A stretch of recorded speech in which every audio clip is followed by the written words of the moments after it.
Has anyone ever ruined their own dream just by talking about it too soon? Because that's exactly what happened when someone announced a freelance career over lunch before having a single client. Within 10 minutes, they'd heard every possible worry: health insurance, an unstable market.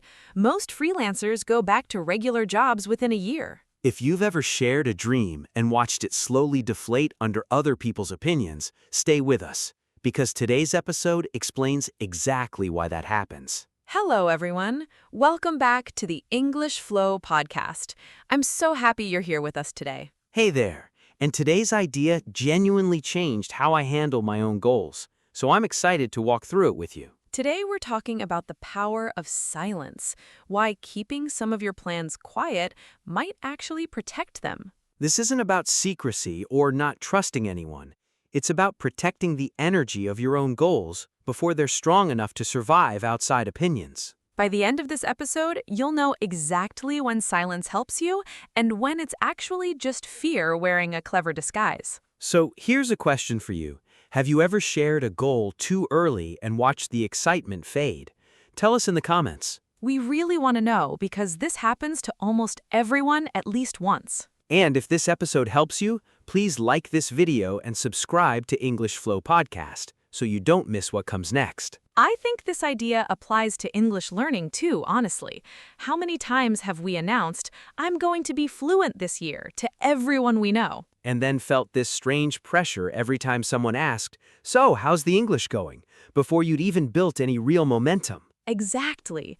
Today's episode gives you a completely different way to think about that pressure and how to protect your progress from it. All right, let's start with why we tell people our plans in the first place. Because honestly, we all do it. Someone gets a new idea, a goal, a project, and the very first thing they want to do is tell someone. That's because we're wired for connection.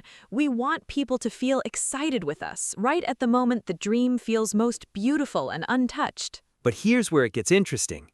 There's a real phenomenon where telling someone your plan and hearing them react positively can actually reduce your motivation to follow through. Wait, say that again? Because that's genuinely surprising. Your brain gets a small taste of the win just from the telling, and that partially satisfies the goal, even though you haven't done any actual work yet. So we're literally talking ourselves out of our own dreams just by announcing them?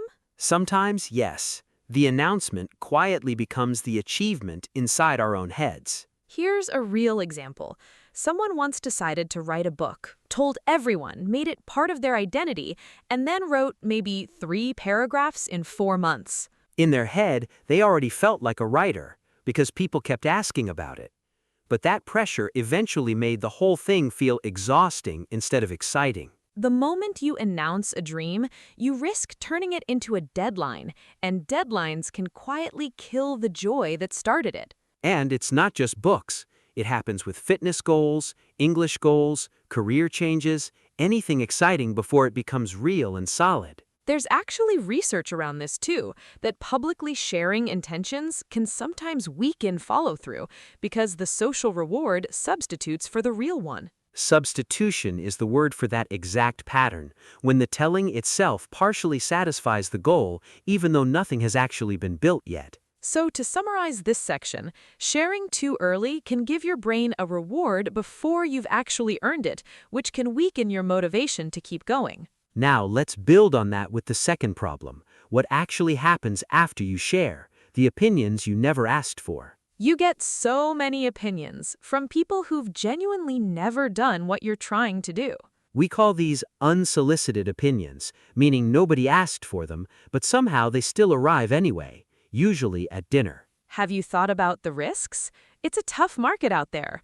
Most of these people aren't trying to sabotage you either. They genuinely think they're helping. But when you hear enough of those doubts, they get inside your head. You start running failure simulations you weren't running before. Let's use an image here.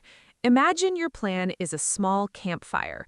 Alone, you can build it carefully, protect it from wind, feed it at the right pace. But the moment you tell everyone about the fire, people show up with opinions. Some throw wet logs on it, some blow it sideways, some just stand too close and use up the oxygen. And suddenly, the fire that needed careful protection has become a stressful group discussion instead. Especially in the early stage, when you don't have results yet.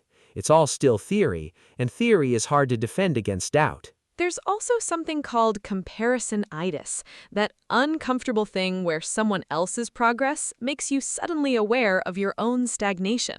It's rarely intentional cruelty, it's just human.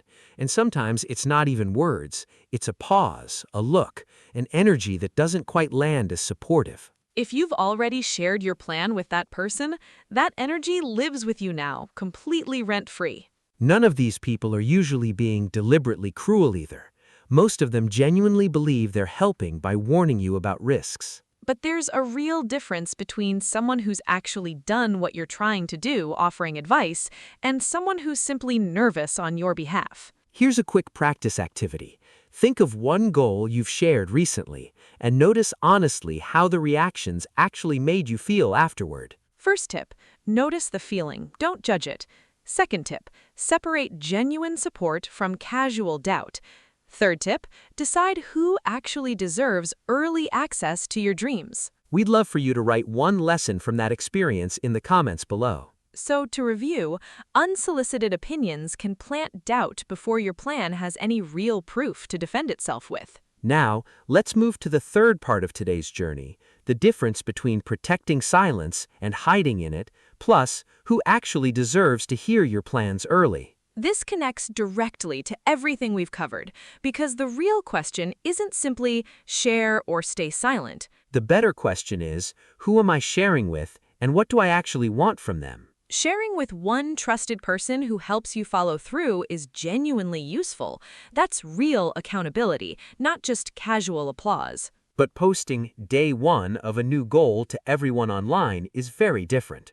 Most people who like that post won't check on day 12. They may not even remember day one, so that kind of post gives you validation, not accountability, and those two things aren't the same at all. The followers who like it have no real stake in whether you actually follow through.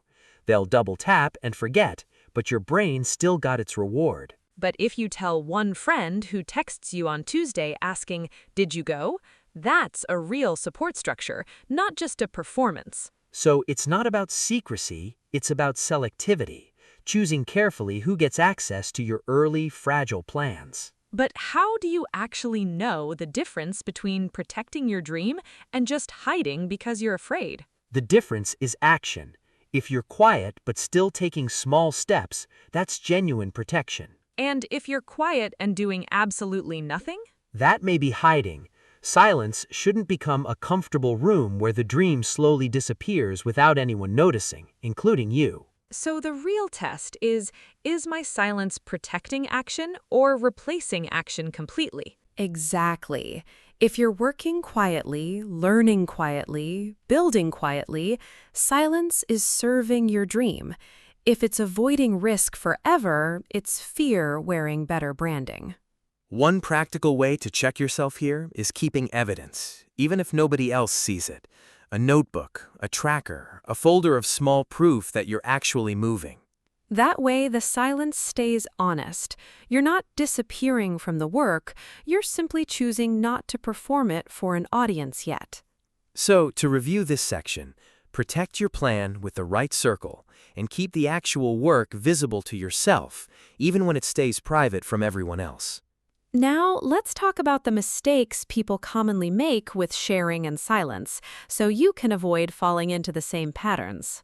We've made some of these ourselves, clearly, so don't worry, this is completely normal. Mistake number 1, announcing a big goal to everyone before you have any real proof or momentum behind it. A better habit is building quietly first, gathering small wins and sharing once the plan has some roots of its own. Think of it like the campfire image again. Let it burn steadily on its own for a while before inviting a crowd to gather around it.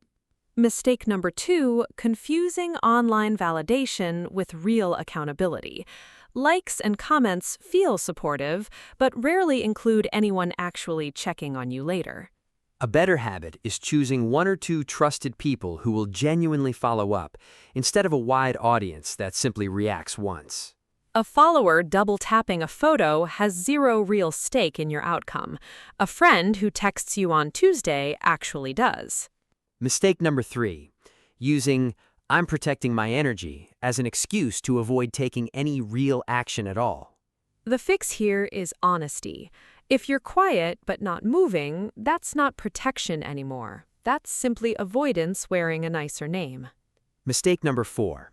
Letting unsolicited opinions from unqualified people shape your confidence in something they've never actually attempted themselves. A better habit is asking, has this person actually done what I'm trying to do, before giving their doubt any real weight? Mistake number 5. Treating all silence the same way, instead of noticing whether it's protecting your dream or quietly replacing it. We really want you to know, quiet growth isn't weakness. Some parts of your progress are genuinely allowed to stay private for a while. Here's one more. Mistake number 6. Telling yourself the timing was wrong instead of noticing that the audience was actually wrong. The plan itself might have been completely right. Sometimes it's simply about waiting for proof and choosing a smaller, kinder circle to share it with first. So remember these 6 points. Build proof before announcing. Choose real accountability over public validation. Keep taking action. Question unqualified doubt. Notice whether your silence is protecting you or hiding you. And choose your circle as carefully as your timing. Now, let's move into some interactive practice together. This activity is called Say It Better. We'll give you a plain sentence, and you'll choose the more honest, more powerful version. Situation 1. A. I told everyone my plan too early. B. I shared my plan too early before I had built enough momentum. Which one is stronger? If you said B, you're exactly right. It names the real problem, the timing, not simply the act of sharing itself. Situation 2. A. I wanted people to say my idea was good. B. I think I was looking for validation instead of focusing on the work. The stronger choice is B. Situation 3. A. I need someone to check on me. B. I need accountability from someone who will help me follow through. The stronger choice is B. Situation 4. A. I should not tell everyone. B. I need to practice selectivity and share with the right people at the right time. The stronger choice is B. Situation 5. A. I feel stuck. B. I feel a sense of stagnation and I need one small action to move forward. The stronger choice is B. Situation 6. A. I don't want to explain my plan. B. I'm still building it quietly and I'll share more when the time feels right. The stronger choice is B. Great job if you got those right. And if you didn't, that's completely fine too. This is exactly how the habit gets built. Here's your challenge. Choose one plan you've been talking about more than actually building and give it one quiet action this week. Write the first page, take the first walk, send the first email.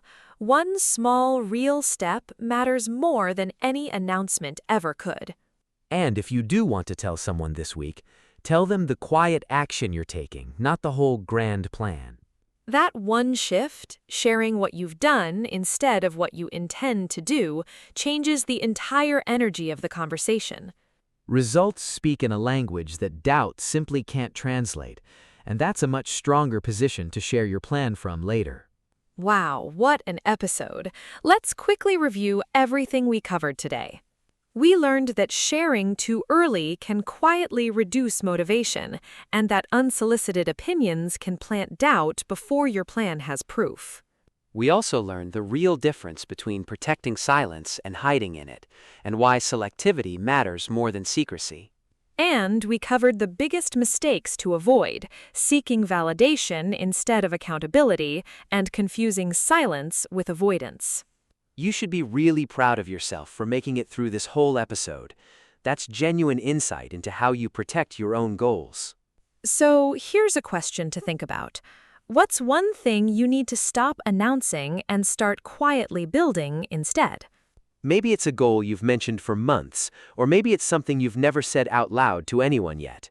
Whatever it is, please like this video, share it with someone who's learning English, and subscribe to English Flow Podcast so you don't miss our next episode. You don't owe anyone a preview of the person you're becoming. Some parts of your growth are allowed to stay private for now. Keep building quietly, keep taking real action, and remember, when the work is ready, it will speak for itself. Thank you so much for spending this time with us today. We really appreciate you. See you next time.